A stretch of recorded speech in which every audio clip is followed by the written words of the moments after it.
everyone. Thank you so much and welcome back. It's always lovely to connect with you. This is the channel. We've got it all, guys. Mental health, movement, motivation. We come together. It's just so gratifying to share these messages with you. And if you're enjoying what I'm doing, please definitely do subscribe and share the news of the channel with your friends and family. You know, it's been about 4 or 5 years since I really took a deep dive into this topic of rejection. And therefore, I titled this video, You Did Not Reject Me, You Redirected Me. And I have to say, in those 4 or 5 years, I've taken, I've literally gone to the next level. You know, evolution is about evolving. So when we know better, the beautiful thing about growing is it just merges in to the existing body of growth and evolution. So I want to share with you over these years what I'm adding on to that original content and the original state of mind that I was in when I created that first video. Certainly, I've always tried and really worked hard to have just elevated self talk around rejection, as I think anyone who's really committed to their health and well being would do. That said, the hand of God can come in if we invite those insights and that support and really, let's just say, give it a turbo boost, a turbocharge, if you will. So the concept and really the inspiration behind this message I'm sharing today was a personal situation where I got through it, and oftentimes I will kind of sit back and dissect, what would you do different? What are you proud of? And I was having a cup of tea the other day, and I'm like, wow, you know, you have to have these moments of celebration for yourself. And I just sat there. I'm like, God, you've come miles, leaps and bounds. You handled this so beautifully. And so I gave myself a pat on the back. Long story short, I had reached out to an individual for some support as a resource and guidance in this particular area. This person, one could say, conceptually, there was a rejection. You can call it whatever you want, but I have to say to you, having worked on myself even more over the last 4 or 5 years, I did not have to do any processing around it. It was immediately a redirection for me. It wasn't a rejection that I had to massage or smooth out. It was, girl, this is a redirection. This means this is not the right resource for you. And when you are redirected, it's just like a sign on the road that says turn left or turn right. You follow. You follow that sign. And I have to tell you, the most beautiful thing is I reached out to an alternate source. Not only did I get exactly what I wanted and what I needed, it came in a just rain shower of abundance. And my point in sharing is, had I sat there and curled myself up into a ball in a fetal position and not literally leaned into the work of 24 years of personal growth and development, I'm pretty sure that I would not have landed in a sweet spot. And that is what rejection, or can I say, an inability or a refusal to deal with it in an elevated way, it stops so many people from reaching their dreams. People are stopped from having amazing relationships because they just cannot conceptually decide, how am I going to view this? How am I going to work with this? What do I choose to perceive? And I have to tell you guys, what is life if it's not just a series of choices? You absolutely get to perceive what you want to perceive. It's not that, I'll go back to this word you keep hearing me use, concept. I would acknowledge rejection as a concept, if you will, but I do not perceive it. I literally choose not to perceive it as a negative and start doing that dance. I perceive it as something completely different. In my perception, it literally is a cue. It literally is a cue and a directive to move along on another path.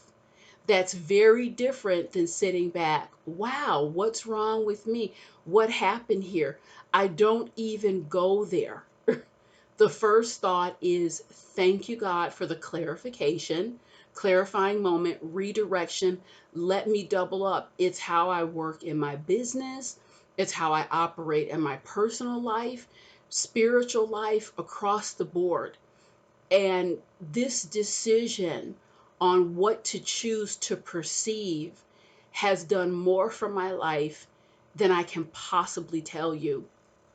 Let me go further into what I mean by perceive, what you choose to perceive. I had a woman to reach out to me a few weeks ago, very sweet, very lovely, and kind of a conundrum.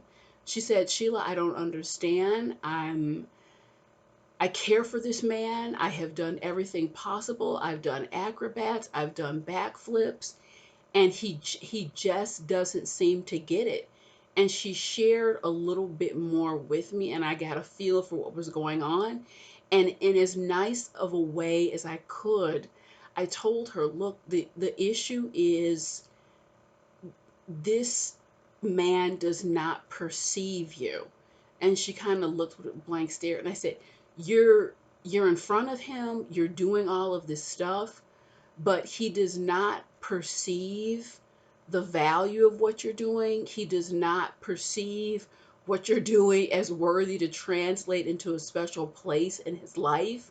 So he's you're not even on his radar in that way. And can you imagine the time and energy she's putting into a person, and he doesn't even perceive her.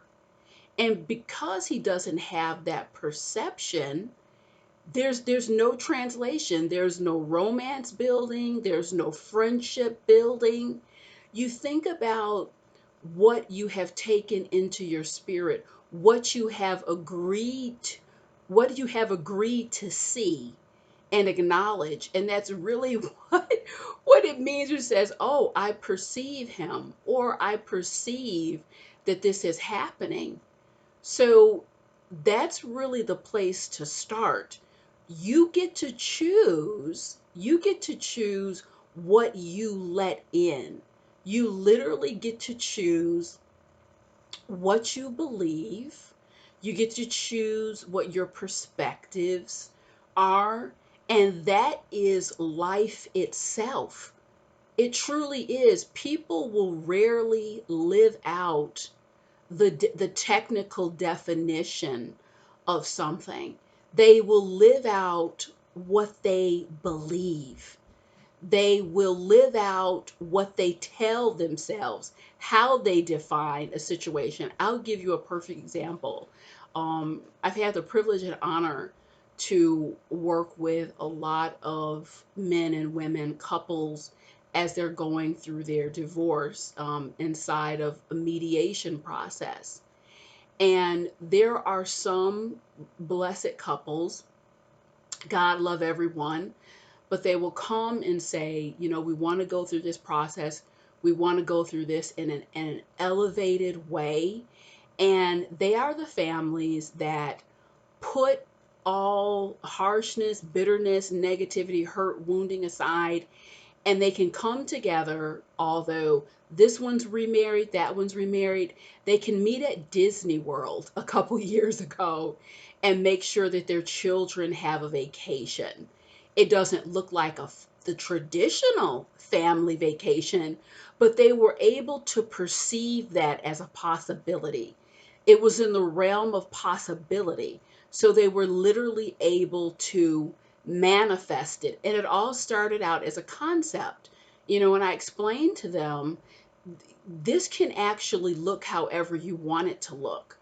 You can actually make a decision to go through this process in an elevated way and to have it in elevated. So it started as a concept, and they decided to perceive it and to believe in it, and it manifested. And then I'll have other couples coming, at war, fighting. Perhaps I've said the same thing, but they choose to perceive one another as the enemy. That's what they look at, that's what they see, that's the concept that they embrace, and so therefore it's what they live out. But on a technicality, each of these individuals, all of the couples, they're going through divorce. We define divorce as look in the Webster's dictionary. So there's one singular universal definition, but how people perceive that is very, very different. And that's a personal choice. There's people who walk through the world and perceive everyone as their enemy. There's people who get hurt and they agree to perceive this person as this is just someone who's wounded. They're not they're not out to get me. They're not my enemy. They're operating off the best information that they can. So still, the person hurt them. They hurt the other person across the street. But how these two people perceive it is very, very different. So the point I really want to hit home in terms of rejection, you have a choice. You have a choice in how you're going to live out that specific definition. Again, for me, I just refuse because I have a choice. I refuse to see rejection as something that means you have to go analyze, pick stuff apart. What did I do? What happened? It purely to me means, Sheila, redirect. This is not what you want. You've been freed up to get on the path, or to contact the person, or to find the book, or to find the opportunity that is ideally suited for you. This isn't the one. I see one of those closed signs on a window. You know what I'm saying? If you're shopping, that's how I see it. Okay, let me move on. I want the sign that's neon, blinking, open, excited for your business, excited for your company, excited for you as a human being. So you guys, I just cannot stress it enough. Make your decision around rejection and how you're going to perceive it, because if you link that to a debilitated state of existence, it's going to block you from blessings that are waiting for you. So I challenge everyone to really dive inside this message in a very real way. Sit with it, and if you need to revamp your feelings and your emotions and what you agree with around rejection, and prepare to slide and glide and knock the ball out of the park. Thank you so much, guys. Again, if you're enjoying the messages, please do subscribe to the channel, and I'll see you soon.